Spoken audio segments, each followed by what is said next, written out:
Once upon a time, in Lilville, Boondock County, Flickerly was busy writing a letter to his grandmother.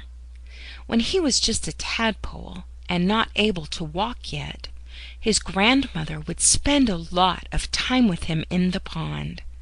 She would swim with him when he wanted to swim, and rest with him when he needed to rest. Even though she could have walked and hopped on the land, she chose to stay with him in the water so that he wouldn't feel lonesome. His grandmother is a tiny frog with a big personality. She is the one who taught Flickerly's mother how to make delicious fly-wing bread. Flickerly's grandmother used to live in Lilville, but now she lived in a town called Sandy Cove.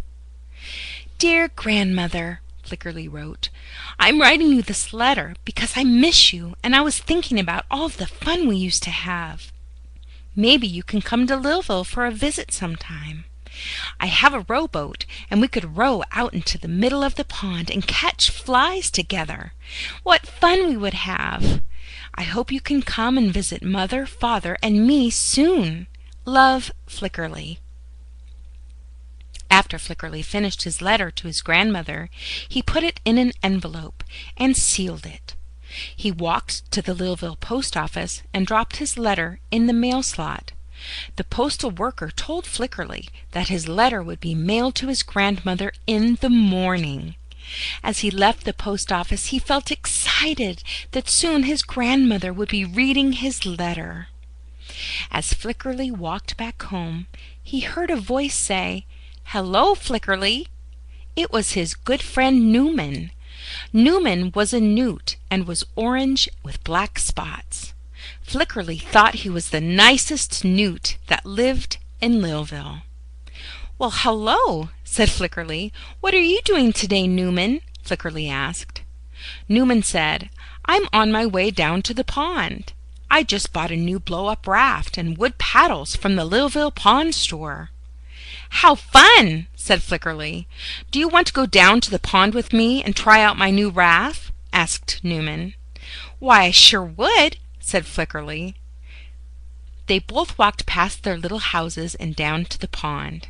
It took quite a while for them to blow up the raft. When the raft was full of air, Newman and Flickerly stood in the water up to their knees, then climbed on top. Whoosh! The raft began to move across the water. They laughed with delight. Then Newman and Flickerly leaned to one side, and the raft began to spin and spin. "Woo-hoo!" yelled Flickerly. "This is so fun!" they both exclaimed. Pretty soon they felt a bit dizzy. They each put a paddle in the water to stop the raft from spinning. It was beginning to get dark, and it was time to go home. When they reached shore, Flickerly said, "Thank you, Newman. I have had a terrific time."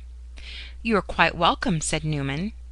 When Flickerly was in his little house, he thought about what a wonderful day he had had.